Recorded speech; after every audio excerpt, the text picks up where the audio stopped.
It feels like every time you open the news these days, it's another story about some fragile peace being tested. Nowhere more so than the Middle East. Yeah, definitely. And we're seeing that right now with this Israeli airstrike in Beirut, and we're going to take a deep dive into that today. Yeah. I've sent you a whole stack of news reports and analyses about it. Yes, you have. From places like Reuters and Al Jazeera, CNN, NBC News, a bunch of timelines. Yeah. So what we're going to try to do is cut through the noise here. Okay. And really boil it down to what happened, why it matters. Right. And what it could mean going forward. Exactly. So it's a complex situation with a lot of moving parts. So. Yeah. And to really get into it, we have our expert here to help us unpack it all. Looking forward to it. But before we get into the specifics of this airstrike, I think it's really important to remember where things stood before this. Absolutely, yeah. Setting the stage is always important. Yeah. Yeah. You know, we had this year-long conflict between Israel and Hezbollah. Right. And then finally, back in November last year, the U.S. managed to broker a ceasefire. Yeah.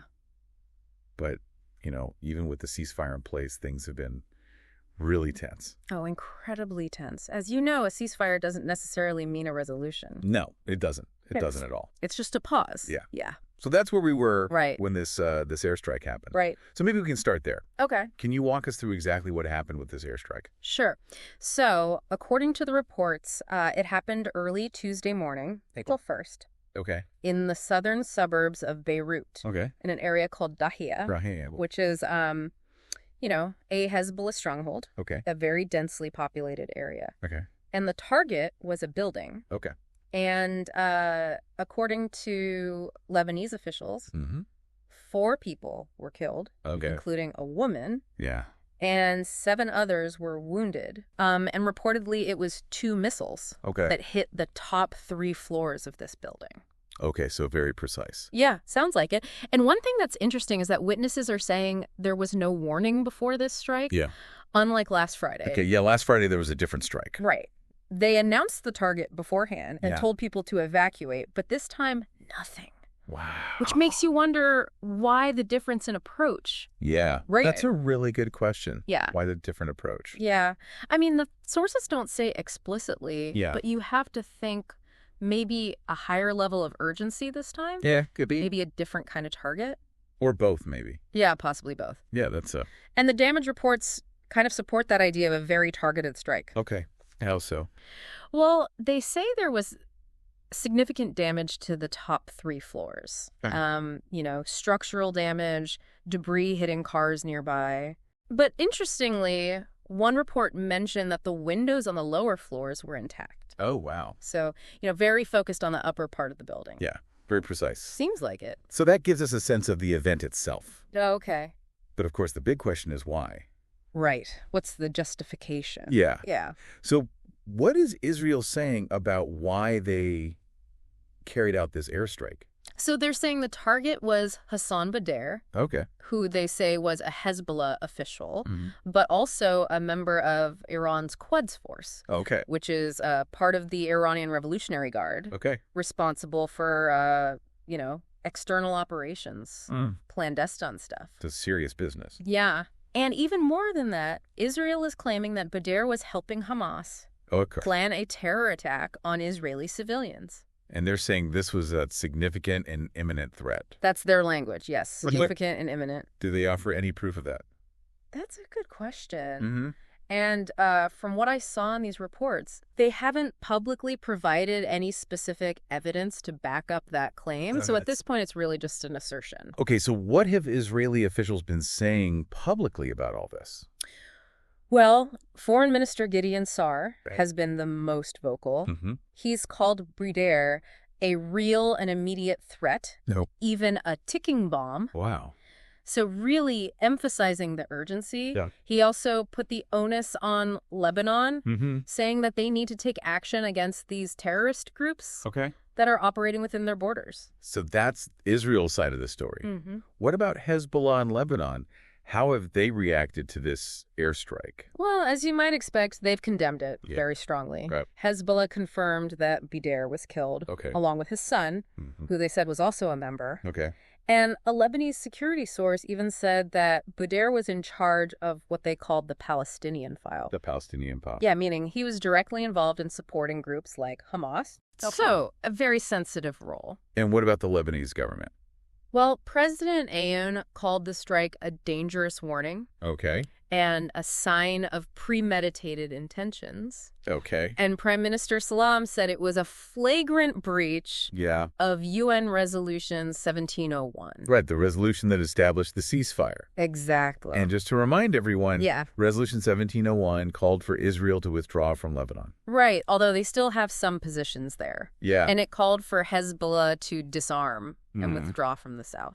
Which Israel says they haven't fully done. Right. Israel claims they still have infrastructure there. Yeah. So it's been this ongoing dispute about who's violating the ceasefire. Right. Always pointing fingers. Exactly. Yeah. So how does this latest airstrike play into that? Well, Lebanon and Hezbollah are saying this is a clear violation. Okay. Especially because there was no warning this time. Right. Remember last Friday when Israel did give a warning? They said it was in response to rocket fire from Lebanon. Okay. Which Hezbollah denied being involved in. Yeah. But this time they're not even claiming that. Okay. So it looks a lot more like a preemptive strike. Yeah. Based on their own assessment of the threat. So it's Israel basically saying, we decide who the threat is. Yeah, pretty much. And what about the U.S.? Oh, the U.S. has come out in support of Israel. Okay. Saying they have a right to defend themselves against rocket attacks. Okay. Blaming terrorists for starting the hostilities. So very much taking Israel's side. Yeah, very much aligned with Israel's narrative. And all this is happening against the backdrop of, a lot of other stuff going on in the region. Yeah, absolutely. It's all connected. Yeah. There have been more Israeli strikes in Gaza, and the U.S. is still involved militarily in Yemen. Right. And you have to remember the whole reason Hezbollah got involved in this last year was because of what was happening in Gaza. Yeah. They were supporting Hamas. Yeah. And speaking of Gaza, those reports also mentioned the discovery of those aid workers' bodies. Right. That was awful. Yeah. 15 aid workers found in a mass grave in southern Gaza. And the UN is demanding answers. Yeah, they're calling for an investigation. It's just a reminder of the human cost of all this. Yeah, absolutely. And the ripple effects. Yeah. Yeah. It's never just one event. No. It's all interconnected. Yeah. Yeah. So bringing it back to Beirut. Okay. What are people saying about what this airstrike could mean going forward? Well, the biggest worry right now is that the ceasefire could collapse completely. Yeah. It was already fragile. Yeah. And now this. Yeah. And people in Beirut are really worried that this could lead to another war with Hezbollah. And Hezbollah is already making threats, right? Yeah. One of their leaders, Sheikh Naim Qassem, said that if Israel keeps attacking and the Lebanese government doesn't do anything to stop it, then they might have to resort to other alternatives. Yeah. So basically saying they'll retaliate. Pretty much, yeah. And what are the analysts saying about all this? Well, one analyst, Phyllis Bennis, who's with the Institute for Policy Studies, she argues that the U.S. is basically giving Israel a green light to keep doing this. By not condemning them more strongly. Yeah. By providing them with arms. Yeah. She's saying that the U.S. is enabling these actions. So it's a very complicated situation. Yeah, it is. With a lot of different perspectives and potential consequences. Definitely. Okay, so let's try to sum this up. Okay. We've got this Israeli airstrike in Beirut. Right. Targeting a Hezbollah official who Israel says was planning attacks with Hamas. Yeah. Lebanon and Hezbollah are calling it a violation of the ceasefire. And they're warning of retaliation. Right. The U.S. is siding with Israel. And all of this is happening in a region that's already incredibly tense. Absolutely. And we've laid out the different sides of the story. We've talked about the immediate consequences. Right. But it really raises a bigger question, I think. Okay, what's that? Everyone's talking about the ceasefire and who's violating it. Yeah.